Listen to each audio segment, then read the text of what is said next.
वो पूरी जिंदगी लोगों को हंसाती रही, उसे कई बार खरीदा और बेचा गया और जब उसकी मौत हुई तो उसे 187 साल तक कफ्न भी नसीब नहीं हुआ और उसके बॉडी पार्ट्स को काट कर म्यूजियम में नुमाइश के लिए सजा दिया गया। कौन थी वो औरत और क्या था उसका गुनाह जो उसके साथ इतना दर्दनाक सलूक किया गया? हम बात कर रहे हैं सारा बाटमैन की, जिसे दुनिया की सबसे बदनसीब औरत माना जाता है। सारा का जन्म 1789 में साउथ अफ्रीका के ईस्टर्न केप में हुआ था।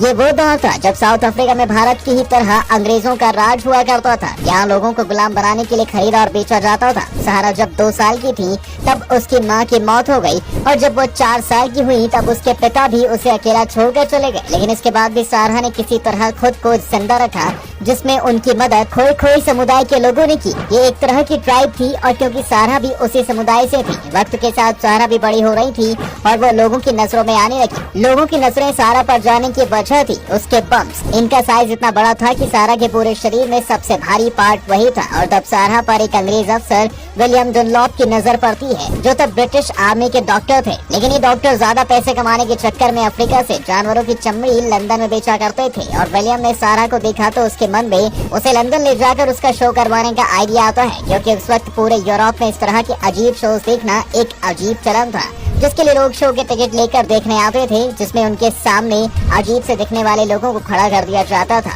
और तो और लोग जुड़वा बच्चों के शो देखने के लिए भी लाइन लगाकर टिकट खरीदते थे। अब विलियम सारा को लंदन ले गया, जहाँ पिकाडिली सर्कस में द हॉटेनटॉट वीनस के नाम से सारा का पहला शो हुआ, जहाँ सारा बियर की बोतल को अपने पिछले हिस्से में बैलेंस करके दिखाती थी, जिससे वो कुछ ही दिनों में इतनी पॉपुलर हो गई कि उसका हर शो हाउसफुल होने लगा। कहते हैं बहुत से लोग तो पैसे देकर सारा के प्राइवेट शो भी करवाते थे, जहाँ लोगों को उसके एक्ट के देखने के साथ साथ उसके शरीर को छूने की आजादी होती थी, जहाँ लोग कभी कभी उसकी बॉडी को छूने के नाम पर भी मार दिया करते थे। ये खेल यहीं तक सीमित नहीं था। सारा के साथ वो सब कुछ होता था जो एक गंदी सोच वाला मर्द किसी भी औरत के साथ करना चाहता है। यहाँ तक कि लोग उसके सामने ही उसके शरीर और रंग का मजाक उड़ाते थे। और तब लंदन के अखबारों में भी सारा के फोटोज छापकर उसका मजाक उड़ाया जाता था। इसी वजह से सारा परेशान रहती थी और उसने शराब पीना शुरू कर दिया। लेकिन फिर भी उसे हर दिन लगातार शो करने के लिए कहा जाता था और मजबूरी में सारा ने पूरे दिन कई शो किए हैं। इसके बाद 1807 में ब्रिटेन में गुलामों को खरीदने और बेचने का काम इलीगल कर दिया गया। तब पिकाडिली सर्कस के मालिक ने सारा को फ्रांस के एक सर्कस को बेच दिया और वहाँ भी सारा को वो सब कुछ करना पड़ा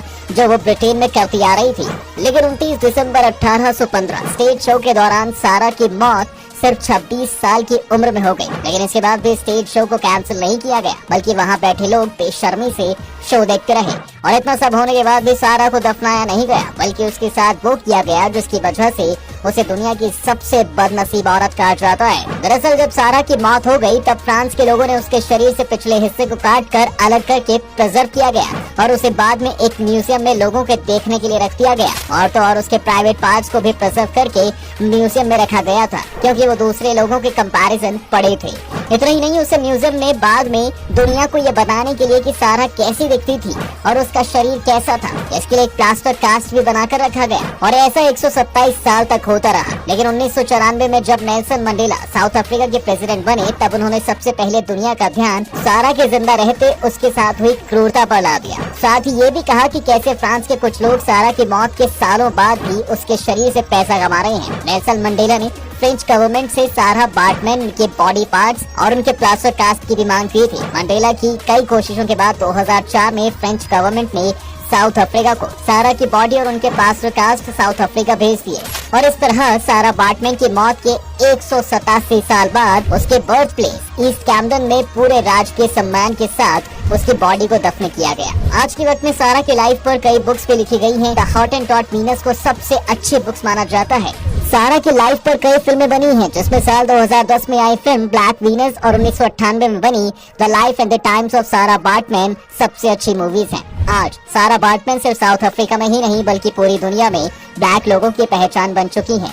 आज के वक्त में साउथ अफ्रीका में एक शिप का नाम सारा के नाम पर भी रखा गया है। साथ ही 8 दिसंबर 2018 को कैम्पटन यूनिवर्सिटी ने भी अपने मेमोरियल हॉल का नाम बदलकर सारा बाटमैन हॉल कर दिया था। वो ब्रिटेन, फ्रांस और उनके जैसे दूसरे देशों की सच्चाई भी बताती है कि कैसे अपने फायदे के लिए यूरोप के इन बड़े देशों ने जानवरों के साथ साथ लोगों को भी खरीदा और बेचा और उन्हें मरते दम तक एक गुलाम बना के रखा। खैर ये तो था वो जमाना, पर अगर आज के जमाने में सख्त कानून हटा दिया जाए तो लोग आज भी वैसा ही सोच रखते हैं, जिन्हें शायद रहम करना आता ही नहीं है। बाकी आप इस कहानी से क्या समझे और आपके लिए ये कैसी थी, हमें कमेंट में जरूर बताएं।